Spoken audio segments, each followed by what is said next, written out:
Hello all my Kenvians and welcome to a new episode of Discovering Steven Universe. I've got a little bit of a different setup today because Hulu appears to be down, or at least, well, you can access the website but I can't log in, and it's really weird, so yeah, I'm not sure what's up with that, but yeah, I've got a bit of a quicker than usual setup right now. I'll see if I can fix the lighting because it looks like I have a fever right now on the camera's viewfinder. But today I'm going to be watching 3 Gems and a Baby. At least I'm pretty sure what that's called. Let's check real quick. Yes, 3 Gems and a Baby, which is a reference to the movie 3 Men and a Baby. And that's pretty much all I got. So again, like last time, I'm curious whether this is going to be a flashback to when Steven was a baby, or if it's going to be another one of those cases where Steven ends up turning into his younger self again for some reason. Maybe he buckles under the stress of everything that's been happening, and he wants to go back to a simpler time when he was a baby. Yeah, one of those two. Anyway, let's get started with 3 Gems and a Baby. And go. Flashback! That was about 14 years ago. There's a... I could never be ready. I could never... Whoa! Ooh. Oh. Huh? Blah? It's Rose. I can't shift because she's trapped in a baby. Trapped in a baby? Rose, it's me. It's Pearl. Are you in there? Glow twice for yes. Please. I'm trying to talk to Rose. What do I do to help? Well, what do you do with a human baby when it glows? First off, human babies don't glow. No. And letter number B. You kidnapped me? Yeah! Yeah. Some of our actions are a bit regrettable. And we thought it'd be really fun or something. Garnet, hold me. Alright, I get it. This rules. It's been so long, like... Aww.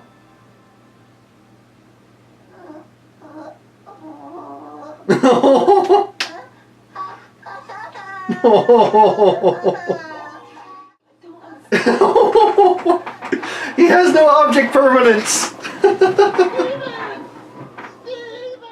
She has this baby around her. Rose, I know you're in there. I can let you out. We'll be together again. No. I bet she would have loved this. I do. Yeah. It wasn't such a big deal when that teenage girl kidnapped Steven. That was his babysitter. She took him to the park. You really scared her when you threw that jungle gym at her. Oh, please God, tell me we get that episode.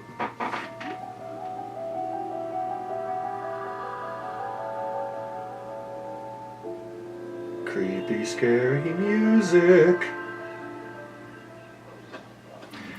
Okay then.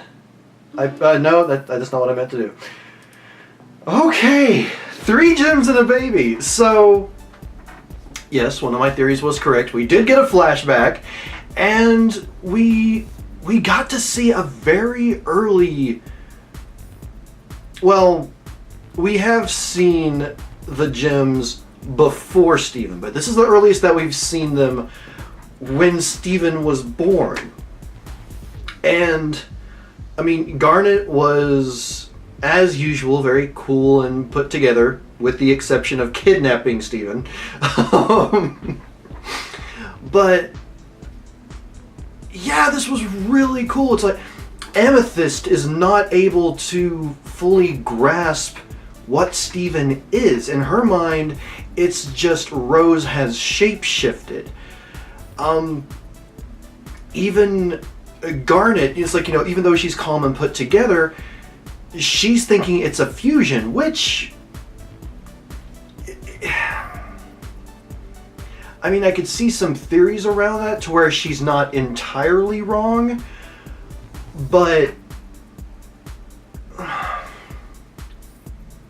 Like, if Steven were to be categorized as a fusion, it would have to be like a true permanent fusion, one that cannot be separated. He is both gem and human.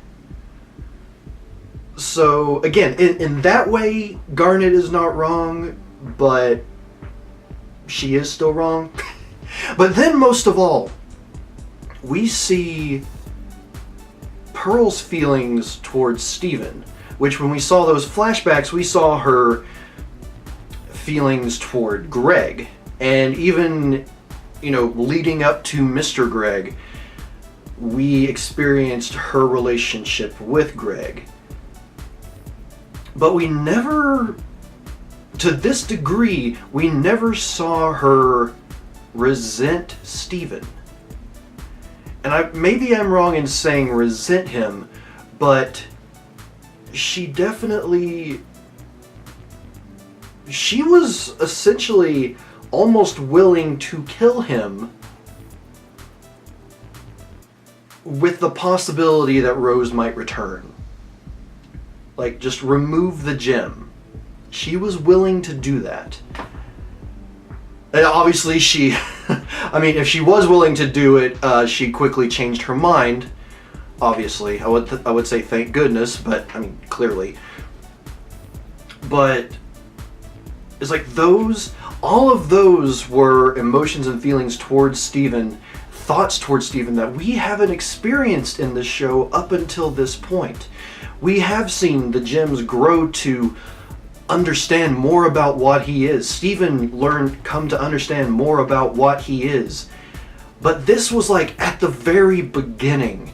And I think that since he was born, this is probably the longest period of time that they were actually around him up until that point. Like, they may have seen him. I mean, I don't know, unless they do another episode that early, even before that episode, like around, like at the time that Steven was born. Basically, unless we get an episode like that, I'm convinced that this is the longest period of time that they had spent around Steven, and that explains the presence and things like that. Unless this episode was sort of meant to be a Christmas episode, maybe? I don't know. But yeah, this was a truly intriguing episode. And the music throughout, I mean, I can't even pick a specific track. The music throughout this was really good. It had a beautiful winter feeling to it. It had that very electronic style that a lot of the music in this does.